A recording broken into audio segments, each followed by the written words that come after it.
Levante a sua voz em adoração, glorifique o nome do Senhor, exalte ao nome do Senhor. Nada nos separará do amor de Cristo, nem a morte, nem a vida, nem anjo, nem demônio, nem altura, nem profundidade. Nada e ninguém, nem qualquer outra criatura haverá de nos afastar do amor de Deus que está em Cristo Jesus, nosso Senhor. Obrigado pelo teu amor, Senhor. Obrigado pela tua obra de salvação na cruz do Calvário. Obrigado, Espírito Santo, por habitar em nós e realizar cada dia a obra do Senhor em nossa vida. Esse amor nos constrange. Obrigado por tão grande amor. Em nome de Jesus. Em nome de Jesus. Você pode dizer amém? Você pode dar um glória a Deus aí, igreja? Abra sua Bíblia em Atos, capítulo 17. Você pode tomar assento.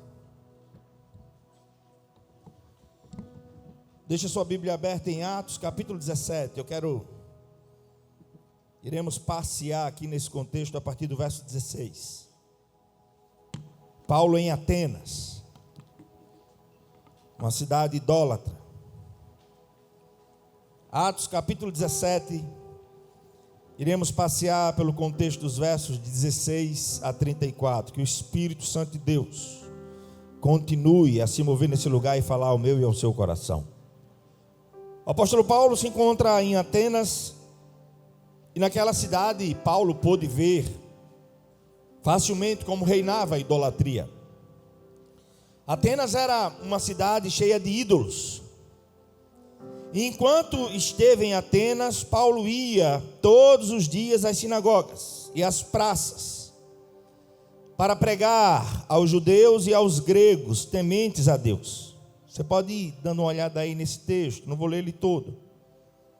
Nisso, alguns filósofos, epicureus e estoicos, como nos diz o texto, começaram a discutir com ele sobre o que ele estava ensinando. Os filósofos epicuristas eram materialistas e ateus. E para eles o objetivo maior da vida é sentir prazer. Os estoicos eram panteístas, supervalorizavam a disciplina, o autocontrole. Para eles o prazer não é bom e a dor não era totalmente má. E o mais importante na vida era seguir a própria razão. Buscar a autossuficiência sem se deixar abalar por nada e ninguém. E Paulo está em Atenas, inserido nesse contexto, pregando sobre as boas novas, falando a respeito de Jesus e da ressurreição. Ou seja, fazer um resumo aqui. Os epicureus pregavam, aproveite a vida.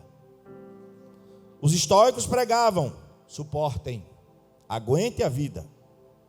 E Paulo estava pregando, querendo lhes ensinar que podemos receber vida pela fé no Filho de Deus, para viver na sua presença. Então, diante de várias teorias e ideias, eles decidiram levá-lo ao Areópago e lhes perguntaram: podemos saber? Você pode nos falar que novo ensino é esse que você está a pregar por aí?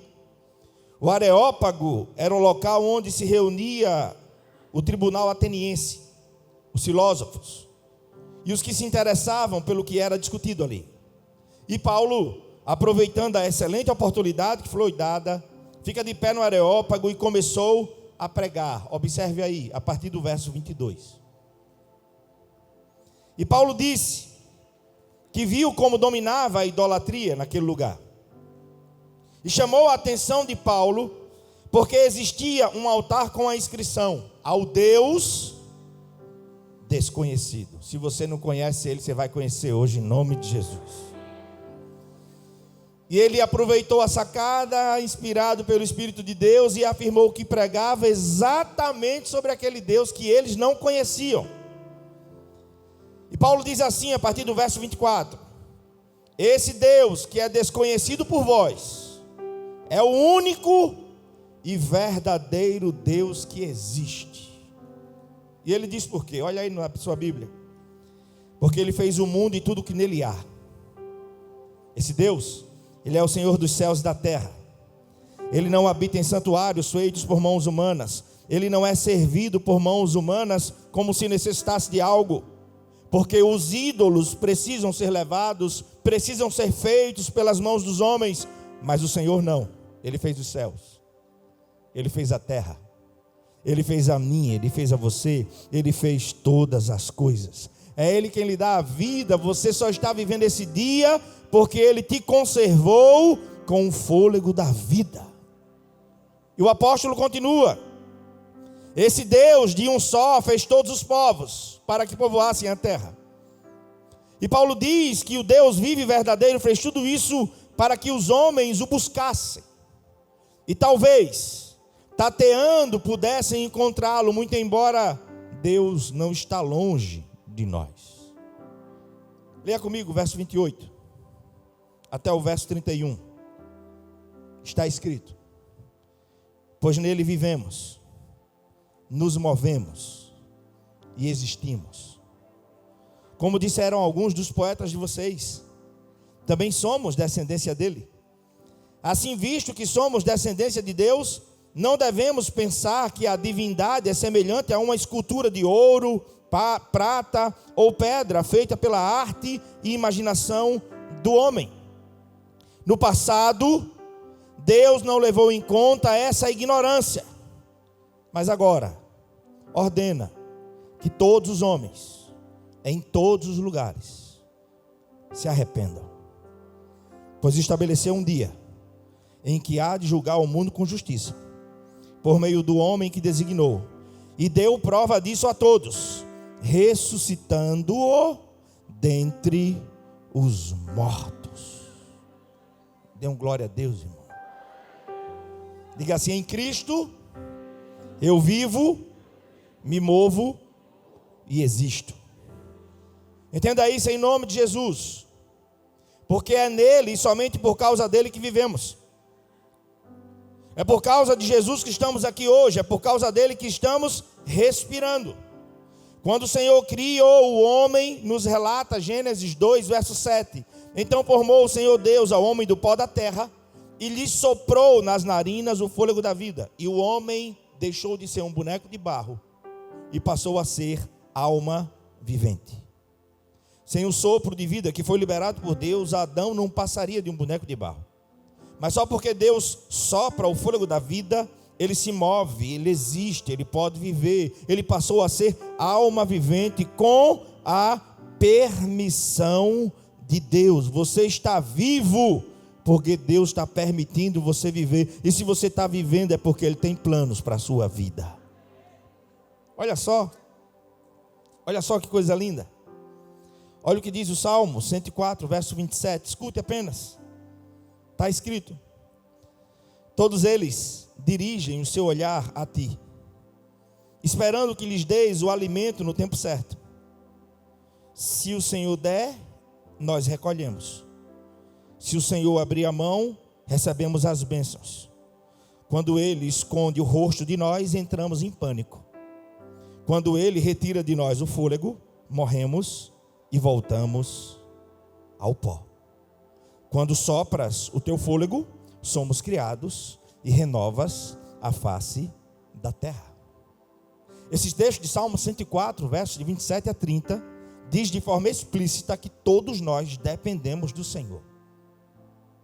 Todos nós, para existir, para nos mover, para sobreviver.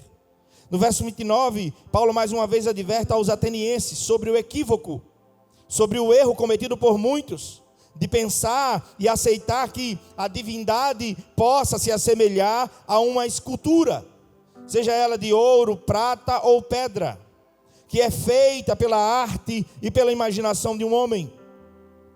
Paulo está dizendo que Deus não se assemelha a nenhum tipo de escultura, e também que não aceita tal prática, pois isso é abominável aos seus olhos. A palavra é clara em nos ensinar desde os 10 mandamentos. O Senhor já torna isso por demais claro. Mas enfim, o ponto mais alto dessa mensagem, o que Deus colocou no meu coração, que quero entregar a você, é o verso 30. no passado, Deus não levou em conta essa ignorância, mas ordena hoje que todos os homens, em todos os lugares, tenham uma experiência. Se arrependa. O tempo da ignorância, Miqueias 7:19, ele lança no mar do esquecimento. Mas a ordem dele, para mim e para você hoje, é uma experiência sincera de conversão, que não vem por se emocionar, mas vem por se arrepender. É com base nessa afirmação, com base nessa verdade bíblica, que eu estou aqui hoje, para lhe dizer que, independentemente do seu passado, independentemente do que você fez, independentemente das consequências que você já assumiu ou vai ter que assumir, o que o Senhor quer ver na sua vida é um verdadeiro arrependimento, um profundo e sincero desejo de mudança, de realmente se entregar nas mãos do oleiro, para que ele faça tudo novo na sua vida. Ele é poderoso para fazer tudo novo na tua casa, no teu casamento, na vida dos teus filhos. Ele tem poder para fazer todas as coisas. Preste atenção ao verso 30. É Deus quem fala. Ele não leva em conta o tempo da nossa ignorância. Precisamos entender que o Senhor não irá nos tratar tomando por base o que fazíamos no passado, quando não conhecíamos a sua vontade, a sua palavra, quando vivíamos na ignorância. Satanás tenta nos prender ao passado, mas Deus ressignifica ele e nos liberta dele. Deixe-me falar um pouco sobre esse Deus que não leva em conta o tempo da ignorância, que não nos trata nem nos julga a partir do nosso passado.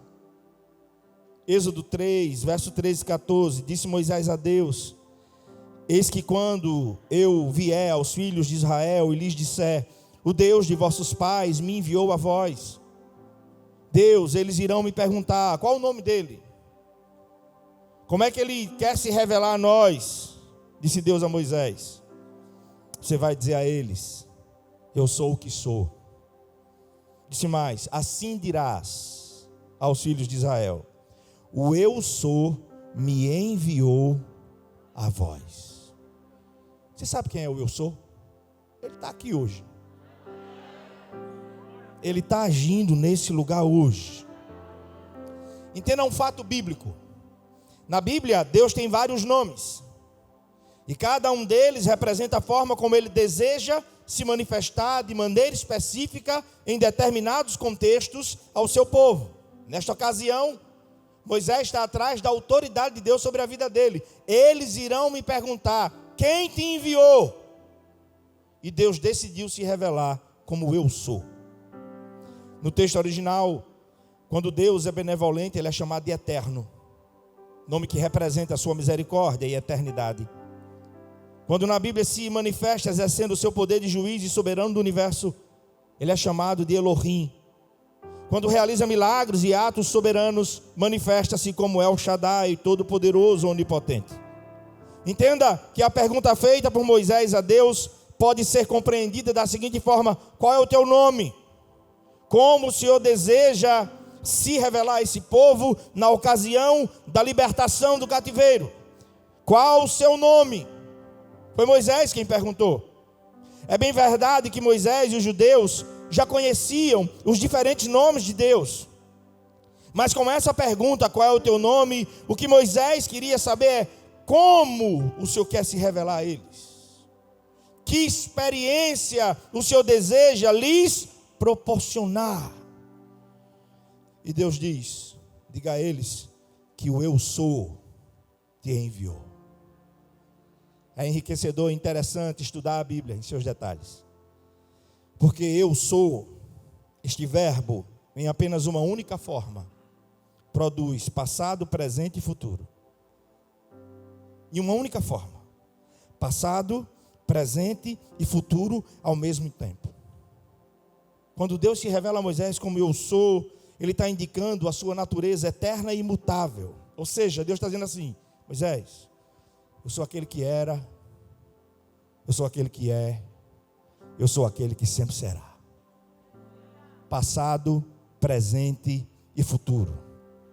Essa revelação do Senhor nos ensina que Ele é o único Deus verdadeiro que, como ninguém, sabe lidar com o teu passado, sabe te abençoar no presente e tem um futuro maravilhoso para você. Mas o meu passado foi complicado, que me levou a um presente desafiador, mas o futuro está intacto. E o eu sou está aqui. E Ele quer fazer essa obra na sua vida. Apocalipse 1:8. Eu sou o Alfa, eu sou o Ômega, diz o Senhor, o que é, o que era e o que há de vir. Eu sou o Todo-Poderoso. E através do seu Espírito, Ele se revela a você nessa noite e a mim como eu sou. Não poucas pessoas não sabem lidar com o passado. Não poucas pessoas desperdiçam o presente e temem o futuro. Outras vivem presas ao passado, ficam paralisadas na vida. Deus quer acabar com isso em nome de Jesus. Você vai prosseguir em nome de Jesus. Se tiverem consequências a serem assumidas, vai assumir. Mas você vai andar na presença de Deus em novidade de vida. Eu não sei qual tem sido a dinâmica da sua vida sobre essas realidades, passado, presente e futuro. Mas eu sei que Deus é poderoso para ordenar todas as coisas na sua vida. Efésios, capítulo 4, verso 22, vai nos dizer o seguinte. Efésios, capítulo 4, verso 22, está escrito e nós lemos assim: quanto à antiga maneira de viver, vocês foram ensinados a despir-se do velho homem, que se corrompe por desejos enganosos, e a serem renovados no modo de pensar, e a revestir-se do novo homem, criado para ser a semelhança de Deus, em justiça, em santidade, que são provenientes da verdade. Olha o plano de Deus. Uma vida embasada na justiça, na santidade e na verdade. Olha o que diz o verso 22. No sentido de que, quanto ao trato passado, se despoje do velho homem. Me escute. Tudo que diz respeito à vida pregressa, à vida velha sem Cristo, tudo que pode te lembrar o teu passado obscuro, a vida de pecado, os erros cometidos, Deus nos ensina. É uma roupa que não te serve mais. Vos despojeis. Foi aí que eu conheci o pastor Márcio Rocha, na Igreja Batista Getsêmanes, no congresso Loucos por Jesus. Ele pregando a mensagem, striptease. Eu digo, esse pastor é doido. Anunciou no congresso de jovens, lá na igreja do pastor Jorge Linhares. Striptease, o nome da mensagem. Base do texto bíblico, Efésios 4, 22. Vos despojeis. Nunca esqueci aquela mensagem. Chegou com uma camisa e tinha mais umas duas por baixo. E ele começa a pregar. Ele tira a camisa de cima e tinha pecado, prostituição, mentira. E ele começa a pregar. E ele diz que a ação de Deus na nossa vida faz com que nos despojemos. É como uma roupa que não nos serve mais. E ele tira aquela camisa preta, que estava descrito todo tipo de pecado. E embaixo tem uma camisa branca escrito: santidade ao Senhor. Deus é poderoso para tirar tudo que não presta. Quem crê nisso? Quem crê nisso? Ele é poderoso para fazer. Então, escute. Porque é noite também de libertação. Você não deve ficar preso ao passado. Tudo que diz respeito à sua vida pregressa, a vida velha sem Cristo, o que te lembra o passado obscuro, a vida de pecado, os erros cometidos, isso vai perder o poder sobre a sua vida. Você crê assim?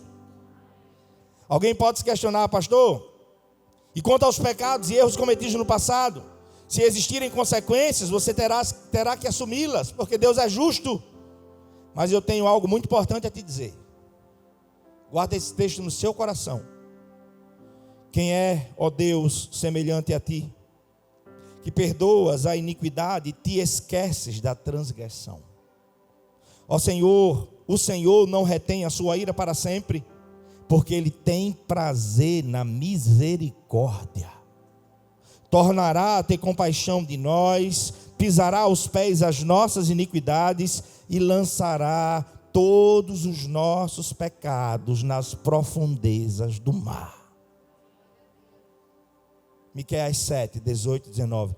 Você pode prosseguir em novidade de vida. Você não precisa se envergonhar, porque se confessarmos os nossos pecados, Ele é fiel e justo para nos purificar, para nos perdoar e para nos justificar diante de Deus. Ele pode fazer novas todas as coisas. O Senhor é aquele que perdoa o pecado e se esquece das nossas transgressões.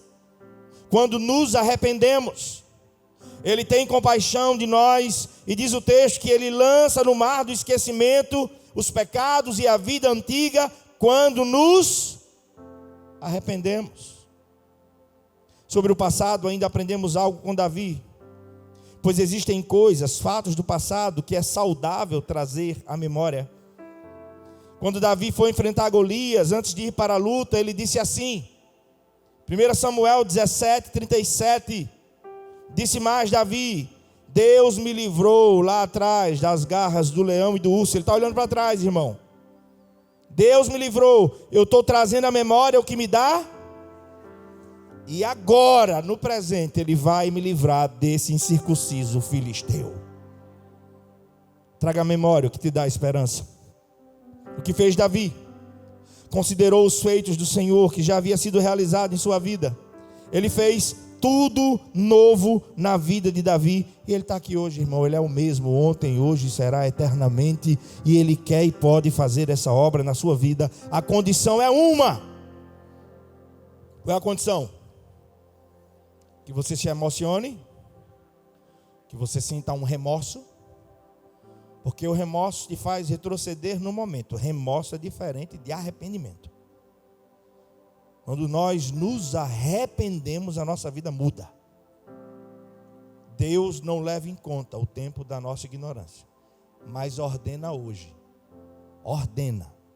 que todos os homens, em todos os lugares, tenham uma experiência autêntica e sincera de arrependimento. Durante a difícil caminhada pelo deserto, o passado foi um tormento na vida do povo de Israel. E o povo de Israel na vida de Moisés. No texto de Números 11, versos de 1 a 6, não vou ler, mas vemos como o povo de Israel ainda se encontrava totalmente ligado com o passado. Inúmeras foram as vezes que desejaram retornar ao Egito. Olhavam para trás, não lembrando do que o Senhor havia feito por eles. E não poucas vezes nessa caminhada de libertação, Deus com um futuro maravilhoso, Deus com um plano maravilhoso, eles sentiam saudades das carnes, dos peixes, dos pepinos, dos melões e dos alhos do Egito. Em nome de Jesus, se liberte do teu passado e deixe o Senhor fazer tudo novo na sua vida. O povo de Israel nos dá o exemplo de pessoas que viveram o presente totalmente ligadas ao passado. E por isso desperdiçaram o que Deus tinha para eles. É verdade ou não é? É. Porque morreram no deserto. Morreram no deserto. Porque não creram, porque murmuraram, porque não se arrependeram. Paulo diz em Filipenses 3,13: Irmãos, quanto a mim, eu não julgo haver alcançado coisa alguma, mas eu só faço uma coisa: eu esqueço-me das coisas que ficam para trás e avanço para as que estão adiante de mim, prossigo para o alvo, prossigo para o prêmio da soberana vocação de Deus em Cristo Jesus. Aprenda com os erros. Quando perder, não perca a lição. Amém? Quando perder, não perca a lição. Levante-se. Levante-se. A mão do Senhor está estendida para te levantar. Não tinha conhecimento, viveu na ignorância, desobedecendo a Deus, Ele tem perdão para a tua vida. Agora só te pede uma coisa: se arrependa. Não frequente apenas uma igreja, não. Não aprenda o evangeliquez, não. Tenha uma experiência de arrependimento na presença de Deus. Deixe Ele lhe fazer uma nova criatura. E voltando lá para Atenas, capítulo 17. Depois de dizer no verso 30 que Deus não levou e não leva em conta o tempo da nossa ignorância, no verso 31 ele explica.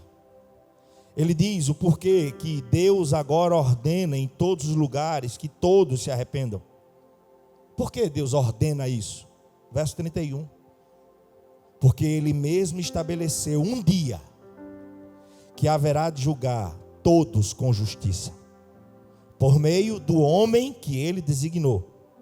E deu prova disso a todos quando ressuscitou seu Filho dentre os mortos. Esse homem é Jesus. E o dia que Ele vai julgar se aproxima. Não se esqueça. Romanos 14, 11. Por mim mesmo jurei, diz o Senhor, diante de mim todo joelho haverá de se dobrar e toda língua haverá de confessar que eu sou o Senhor. Por isso a ordem: arrependa-se. Arrependa-se. Filipenses capítulo 2, verso 9, 10 e 11. Por isso Deus o exaltou à mais alta posição. E lhe deu um nome que está acima de todo nome, para que ao nome de Jesus se dobre todo o joelho nos céus, na terra e debaixo da terra, e toda língua confesse que Jesus Cristo é o Senhor, para a glória de Deus Pai. É imperativo. Se arrependa. É a palavra de Deus que afirma: haverá um dia, diz o Senhor, e Ele jura por Ele mesmo. Um dia que todos nós estaremos diante do juiz dos juízes, para prestar contas. E todo joelho, nos céus, na terra e debaixo da terra, diante dEle, vai se dobrar. Ele é Senhor. Toda língua vai ser aberta e vai declarar: Jesus é o Senhor, para a glória de Deus Pai. Por isso a mensagem de Paulo, por isso a minha e a sua mensagem simples hoje: arrependa-se. Arrependa-se. Confesse e abandone os seus pecados. Você precisa declará-lo como Senhor e Salvador da sua vida hoje. Você precisa dar lugar para o Espírito de Deus realizar essa obra na sua vida hoje. Que o Espírito Santo faça essa palavra ecoar no seu coração. Por isso o Senhor agora ordena em todos os lugares que todos os homens se arrependam. No dia do Senhor, todos terão que se dobrar.